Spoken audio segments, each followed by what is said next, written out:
What's the dumbest thing your culture does? Not necessarily my culture, but my stepfamily is all Cuban. They refuse to arrive on time. You have to lie to them and say the event you are planning starts 2 hours early than it actually does. 2 specific cases.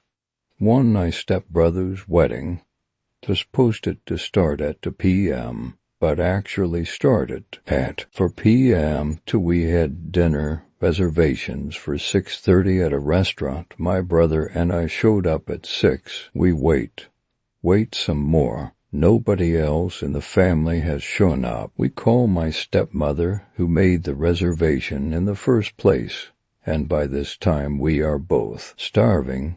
Turns out they have yet to get dressed and leave the house. That was the breaking point, and told them I would have to make alternate arrangements, and that we had waited for 90 minutes and refused to wait a second more if they weren't even ready to leave the house. There is this thing in Iranian culture which is called tariff. The definition goes something like this. Tariff is the act of offering something in a manner sufficient to demonstrate sincerity, but is simply a facade to appear more genuine than one actually is. It can be shown by conduct, an offer, or by any means in which there appears to be an intent to tender to another. You see it pretty much everywhere, and it's just annoying to deal with. Weddings cost an arm and a leg just to impress people you barely know.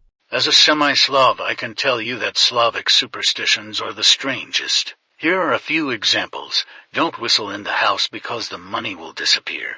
Don't shake hands at the entrance to somewhere because there are corpses underneath if you need to look for something. Turn a glass upside down if you are about to leave your house for a couple of days. Before leaving, make sure to sit down in silence for a minute or so that the spirit that lives in the house would think you are not leaving and will not mess up the house.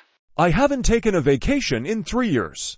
Ethnically Chinese, we burn billions in held dollars of underworld banknotes to our deceased relatives. Now, I'm no necroeconomist, but I can imagine King Yama having major headaches over inflation in the underworld. We have show kitchens, marble benches, the best appliances money can buy, hardwood cabinets, etc., but actually cook in the little butler's pantry that is off the main kitchen. In my country, there's a group of native people where women gain ranks in the community based on how many children they bring to the world. So they live in poverty but have like 7 or 8 babies. Then they try to sell the kids because their land is also very close to another country border. They also tend to be heavy drinkers. Is a shit show tbh. Caste system. Rub a chicken egg on people to cure them.